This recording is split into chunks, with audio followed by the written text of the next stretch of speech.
Chers amis du Padre Pio, bonjour, mon nom est Jean Goyard et vous assistez au programme sur les pas du Padre Pio.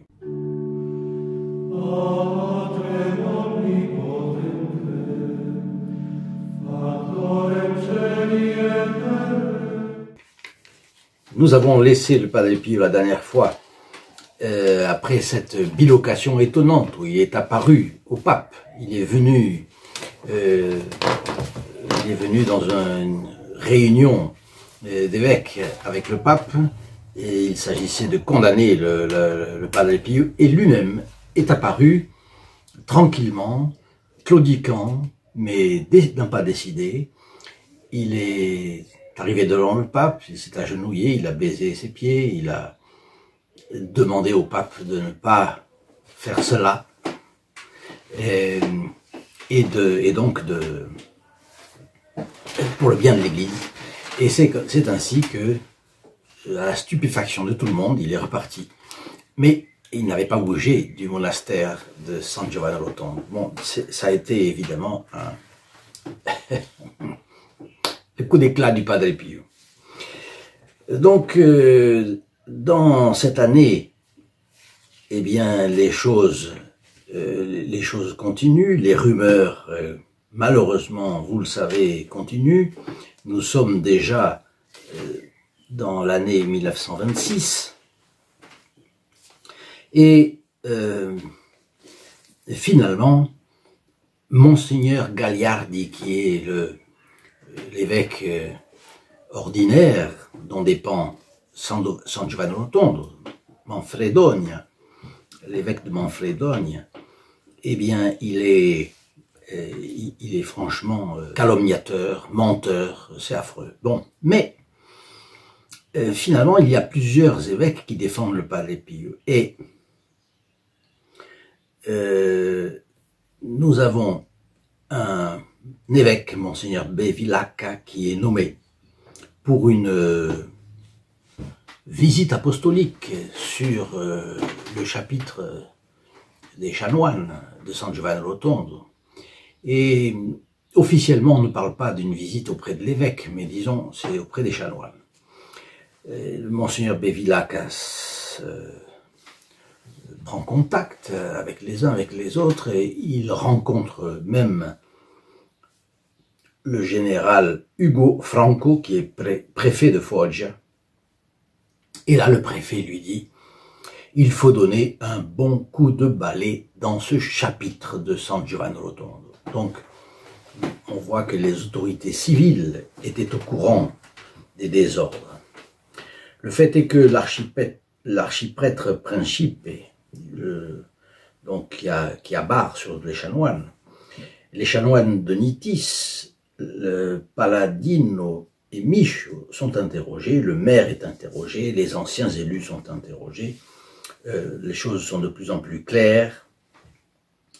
Et évidemment, l'archiprêtre et les chanoines essayent de se disculper en s'adressant directement au cardinal Sbaretti. Alors évidemment, on voit que les calomniateurs s'accrochent, étant donné qu'ils se sont lancés dans la calomnie, eh bien, ils persévèrent, ils vont de plus en plus loin. Là, maintenant, c'est pour se défendre eux-mêmes.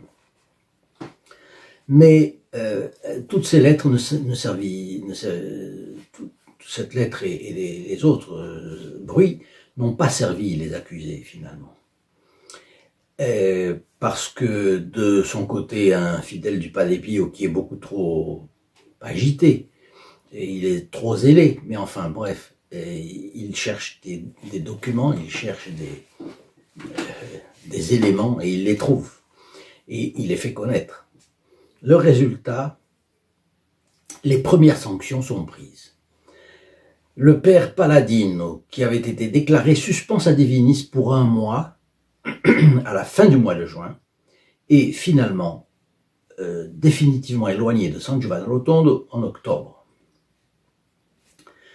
Michio, le père Michio, qui avait été, le chanoine Michio, qui avait été condamné par la justice civile en décembre 26, Eh bien, en 27, l'Église n'ajouta pas à sa peine, et plus tard, il va se rétracter des accusations portées contre Padre Pio. Et ce sera dans un document signé le 27 mai 1929.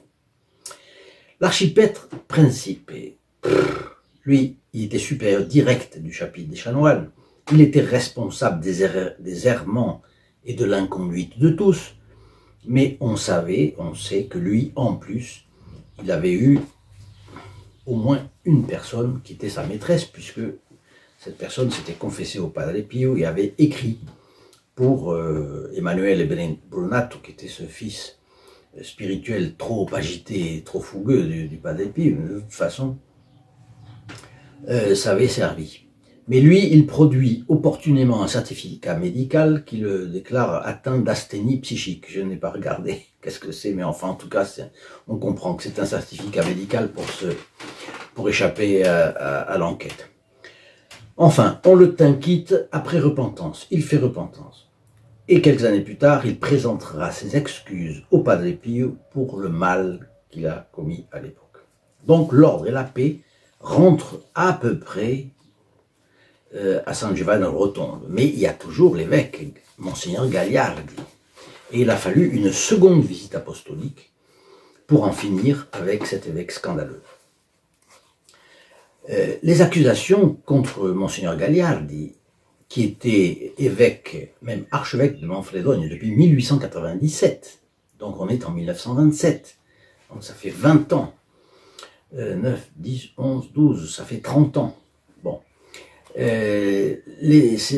beaucoup de choses étaient connues depuis une vingtaine d'années.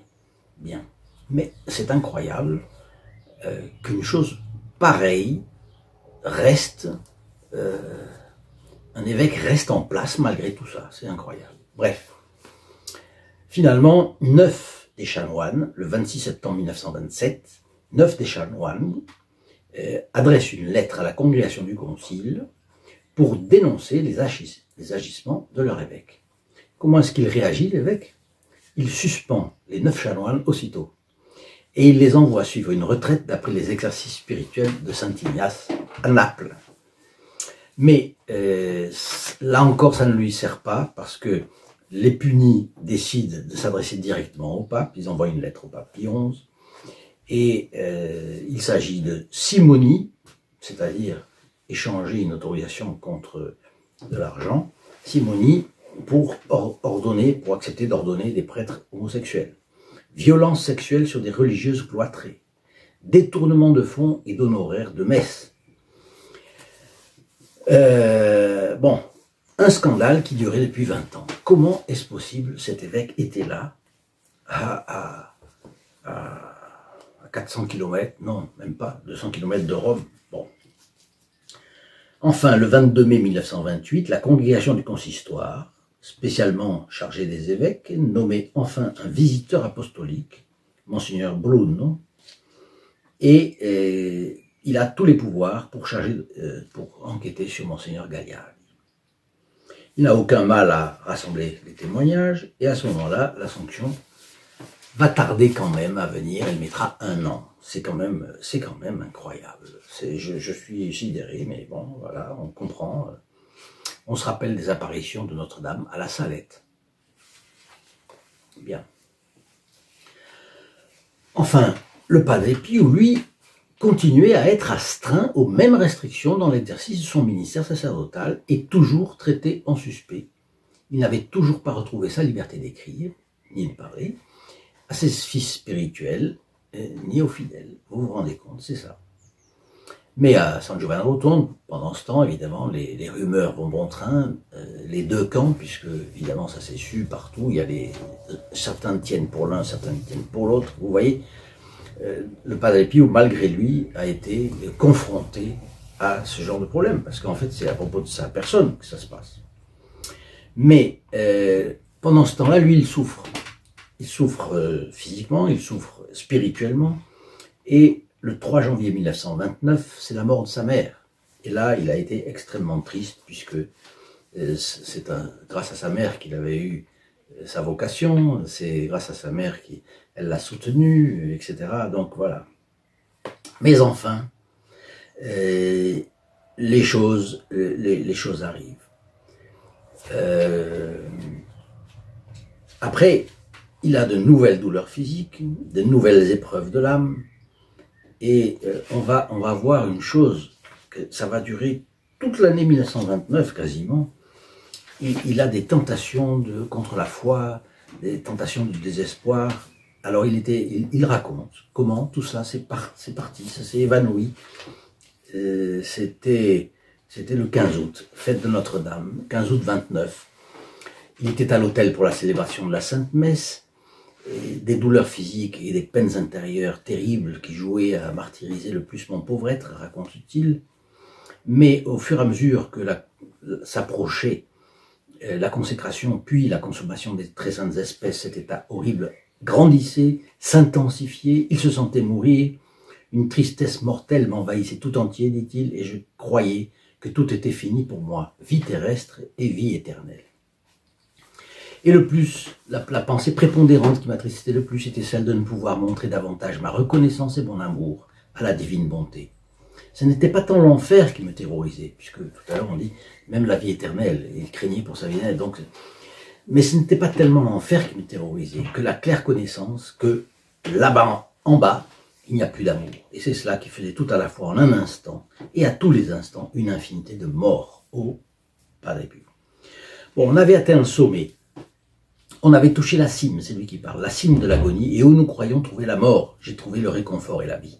Au moment où j'ai consommé les espèces sacrées de l'hostie sainte, une lumière a soudain envahi toute mon âme, et j'ai vu clairement la Mère Céleste, avec l'enfant Jésus dans les bras, qui ensemble me disait « Calme-toi, nous sommes avec toi, tu nous appartiens, et nous sommes à toi. » Et là, il n'a plus rien vu, le calme et la sérénité, et toutes les douleurs ont disparu, le calme et la sérénité sont venus. Et puis, finalement, il a fini cette journée sans agitation et il était heureux. Vous voyez comment s'est terminée l'année 1929. Donc, en réalité, c'est depuis 1919 à 29, 10 ans. 10 ans de calomnie et en même temps des souffrances, comme vous voyez, des tentations, etc. Alors, je vais un petit peu vite. Finalement, un évêque, Monseigneur Cucarolo, et que nous avons déjà croisé tout à l'heure, hier,